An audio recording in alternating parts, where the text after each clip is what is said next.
Bonjour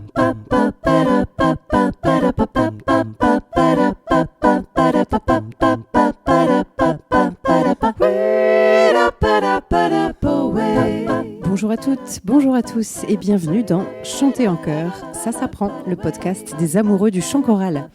Je suis Anne Le Goff, chanteuse, chef de chœur et professeure de chant depuis plus de 20 ans. Et ici, nous parlons de voix, de chant et plus particulièrement de chanter ensemble. Les liens, bonus ou images dont je vous parle dans les épisodes sont à retrouver sur mon site annelegoff.fr. D'habitude, Le Goff, ça s'écrit en 2 mots et j'y tiens beaucoup, mais pour cette fois, Anne Le Goff, c'est tout attaché. Alors, si vous avez bien fait votre échauffement, c'est parti pour l'épisode d'aujourd'hui.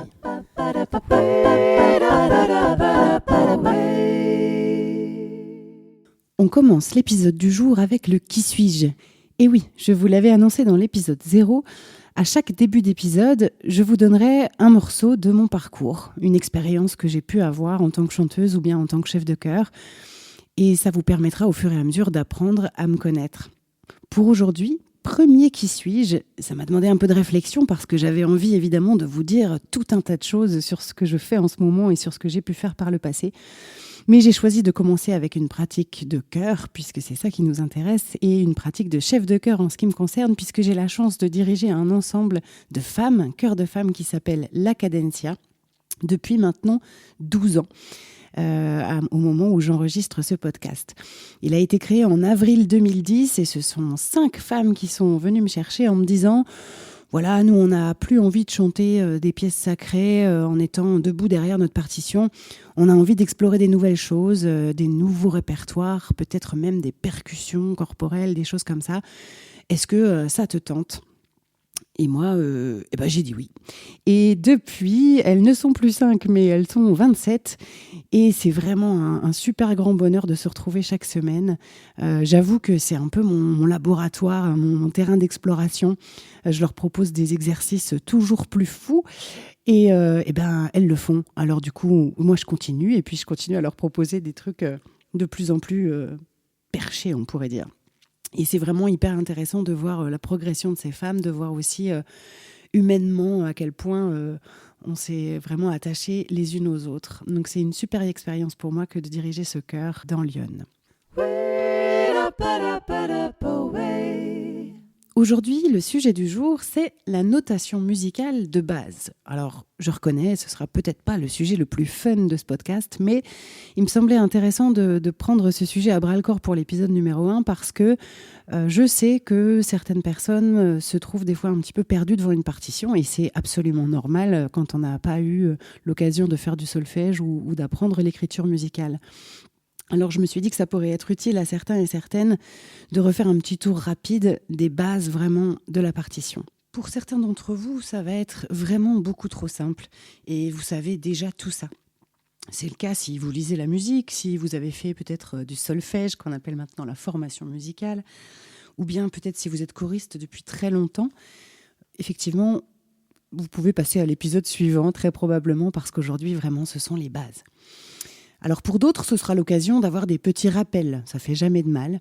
Et puis pour d'autres encore, cette fois, ce sera l'occasion d'apprendre les premiers repères sur une partition. Je sais que certaines fois, il y a des choristes qui n'osent pas poser la question. Moi, j'ai déjà eu le cas dans des chorales où j'ai pu dire bon, allez, on reprend 3e mesure du 2e système, page 4. Et j'ai vu parfois certains choristes qui me regardaient avec des yeux ronds, mais qui attendaient avant de poser la question. On n'ose pas toujours parce qu'on a l'impression que c'est tellement simple et que tout le monde sait. Alors parfois, quand on est nouveau dans une chorale, simplement on ne pose pas la question. Et puis, tout dépend aussi de la chorale dans laquelle vous êtes, parce que toutes les chorales ne lisent pas sur des partitions. Certaines ont seulement les paroles, certaines n'ont rien du tout et apprennent vraiment tout à l'oreille. Donc on n'a pas tous eu l'occasion de se retrouver devant une partition et de devoir chercher ses repères. Donc aujourd'hui, on clarifie tout ça. Imaginez-vous, c'est la première fois que vous êtes devant une partition. Qu'est-ce que vous voyez ? Pour vous aider, en bonus sur mon site annelegoff.fr, je vous ai mis un document avec un extrait de partition et puis j'ai pointé un petit peu toutes les notions qu'on va voir aujourd'hui. Donc si quelque chose n'est pas clair sur l'audio, vous pouvez vraiment aller vous repérer sur ce document-là. La première chose que vous voyez sur la partition, ce sont ces groupes de 5 lignes horizontales. Ça s'appelle la portée. C'est elle qui va porter les notes. Et en général, devant chaque portée, on va retrouver le nom de l'instrument, particulièrement au début de la partition. Parfois, dans la suite de la partition, le nom va être abrégé ou bien on ne va même plus le trouver. Dans l'exemple que je vous ai mis en bonus, vous allez trouver S, A, T, B, qui sont les lettres pour indiquer soprano, alto, ténor, basse. Les portées sont regroupées, en ce qui concerne le chœur en tout cas, par une ligne verticale, qui peut être aussi un crochet ou une accolade, on les trouve en début de portée. Eh bien, elle nous indique un système. Donc le système, ce sont ces portées qui sont regroupées. Dans l'exemple que je vous donne, si on a S, A, T, B, les 4 portées sont regroupées par un crochet au début du système. Et donc, ça nous forme un groupe de 4 portées. Ces 4 portées-là, l'idée, c'est qu'on doit les jouer simultanément. En fait, le système, c'est pour dire que tout va ensemble. On aurait pu, si c'était possible physiquement, j'allais dire, écrire toutes les notes sur la même portée. Mais pour que ce soit vraiment clair à lire, on sépare les voix.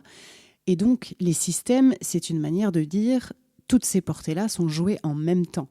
Les sopranos chantent en même temps que les altis, en même temps que les ténors et en même temps que les basses.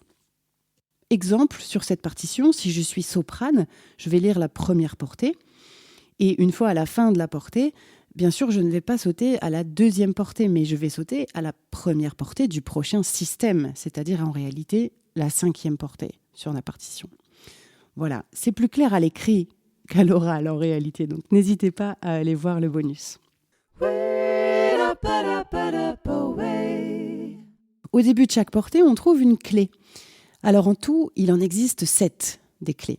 La clé de sol, plusieurs clés de fa et plusieurs clés d'ut. La clé, c'est un peu celle qui nous indique dans quelle langue on doit lire l'écriture qui suit. Par exemple, en anglais ou en français, si on met les mêmes lettres, ça ne fait pas le même son et ça ne fait pas non plus le même sens la plupart du temps. Et bien là, c'est pareil. Finalement, quand j'ai une note, mettons que j'ai une note qui se dispose sur la 3e ligne de ma portée, eh bien, selon la clé du début de la portée, on ne lira pas la note de la même manière et donc on ne sera pas censé produire le même son. Par exemple, si je dispose une note sur la première ligne de la portée. Alors la première ligne, en fait, c'est celle du bas, parce qu'on compte toujours les lignes de bas en haut. Alors si je dispose une note sur la première ligne, eh bien en clé de sol, c'est un mi. Mais en clé de fa 4, c'est un sol. Et c'est un sol qui est bien plus grave que le mi. En ut 1, par exemple, en clé d'ut 1, c'est un do. Et puis en clé d'ut 2, c'est un la, etc., etc.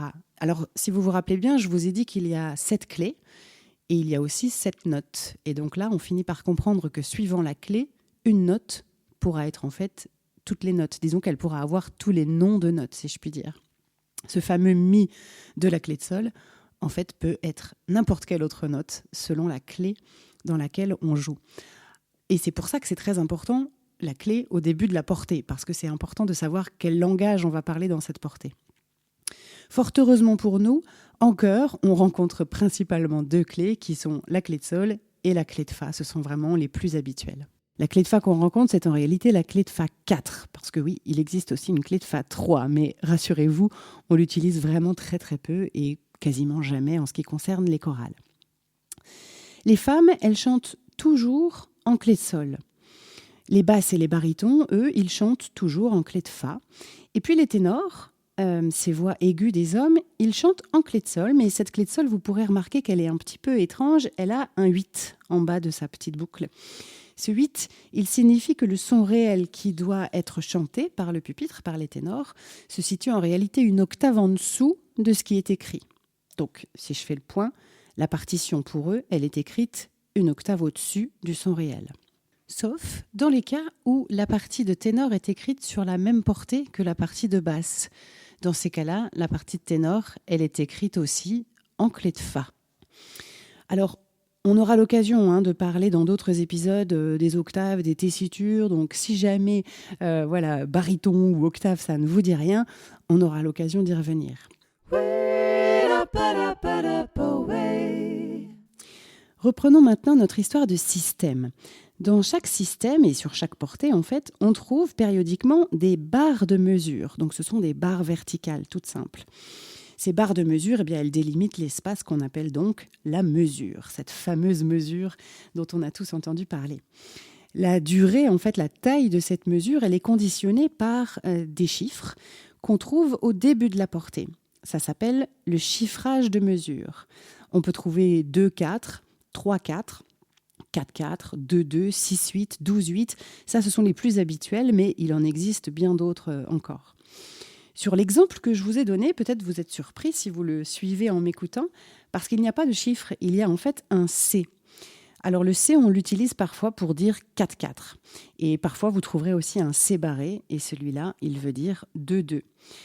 Alors le chiffrage de mesure, on aura l'occasion aussi d'y revenir dans un autre épisode pour en parler plus abondamment, mais c'est vraiment lui qui va nous indiquer la durée de chaque mesure. Si on comparait un peu la mesure peut-être à un panier, eh bien c'est ce chiffrage de mesure qui nous dirait si on prend aujourd'hui le petit panier ou le grand panier pour aller au marché. Allez, je ne résiste pas à vous donner un petit exemple. Quand on est en 4-4, ça veut dire que chaque mesure va pouvoir contenir 4 noirs.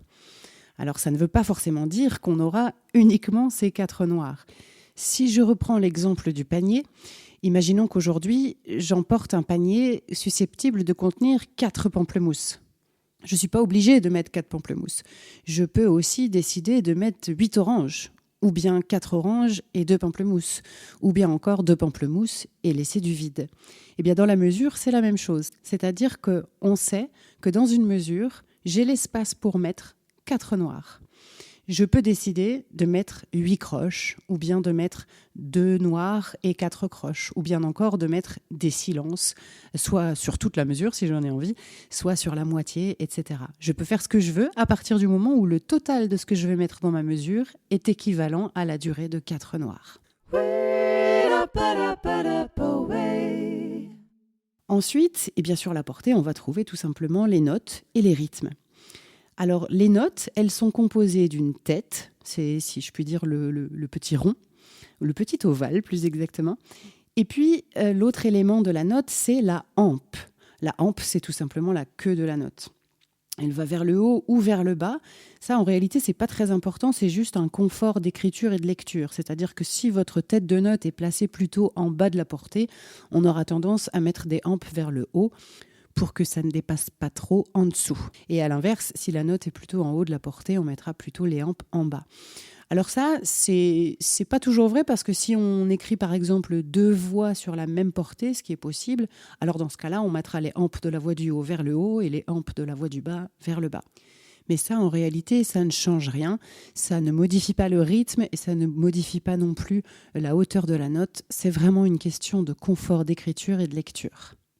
Ce qui nous donne la hauteur de la note, c'est la tête de la note. Donc, en fonction de sa place sur la portée, si elle est plutôt en bas, ce sera a priori une note plutôt grave, mais évidemment, ça dépend aussi de la clé dans laquelle on se situe. Et puis ensuite, la couleur de la tête de note va nous donner une première idée du rythme. Donc, selon qu'elle est noire, c'est-à-dire remplie, ou blanche, c'est-à-dire vide, ça nous donne déjà une première indication rythmique. Et puis le rythme ensuite, il sera précisé par la hampe. D'abord, par exemple, s'il n'y a pas de hampe, s'il y a seulement un rond blanc, eh bien, ça s'appelle une ronde. S'il y a une hampe et que la tête est blanche, alors ça s'appelle une blanche. Et puis s'il y a effectivement une hampe et que la tête est noire, ça s'appelle une noire. Et là, je suis sûre que vous allez me poser la question qui suit. Si la tête est noire et qu'il n'y a pas de hampe, eh bien, en réalité, ça n'existe pas, sauf vraiment dans des cas qui sont très spécifiques. On trouve aussi des hampes qui sont un petit peu plus complexes, des notes qui sont reliées l'une à l'autre, etc. Ça, ce sera les croches, les doubles croches. On aura l'occasion de reparler de tous ces rythmes dans un prochain épisode. Si on fait le récapitulatif un petit peu de tout ce qu'on a vu aujourd'hui, pour voir si tout est bien rentré pour vous, on a parlé de la portée, on a parlé du système qui relie les différentes portées qui doivent être jouées simultanément. On a parlé des clés, notamment la clé de sol et la clé de fa. On s'est dit que la clé de sol du ténor, c'était une clé en réalité octavier avec son petit 8. On a parlé des barres de mesure qui délimitent les mesures. Et puis, on a parlé des chiffrages de mesures qui nous indiquent la taille de ces mesures-là. Et puis ensuite, on a parlé des notes et des rythmes. Donc, les notes qui sont composées d'une tête et d'une hampe. Et puis ensuite, les rythmes qui sont spécifiés d'abord par la couleur de la note, noire ou blanche. Et puis ensuite, par les différents styles de hampe. Mais ça, on y reviendra. Voilà pour cet épisode consacré à la révision des notations musicales de base. On aura l'occasion dans un épisode suivant de reprendre cette idée de notation musicale, mais d'aller un petit peu plus loin, de parler par exemple des reprises, aussi des écritures spécifiques aux chanteurs, peut-être aussi des articulations, du tempo, des levées, enfin d'autres choses peut-être un petit peu plus complexes, mais toujours très utiles quand on est face à une partition. D'ici là, on va rentrer un petit peu dans le vif du sujet et dès la semaine prochaine, nous parlerons de à quoi sert l'échauffement.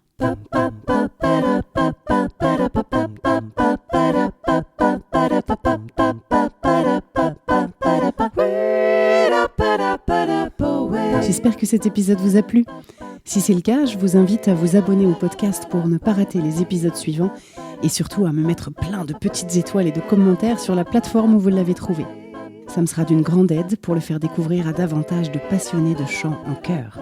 N'hésitez pas bien sûr à en parler à vos camarades choristes, mais pas pendant la répétition, et même à votre chef de chœur. C'est toujours intéressant pour eux d'avoir des ressources et pour moi d'avoir des retours.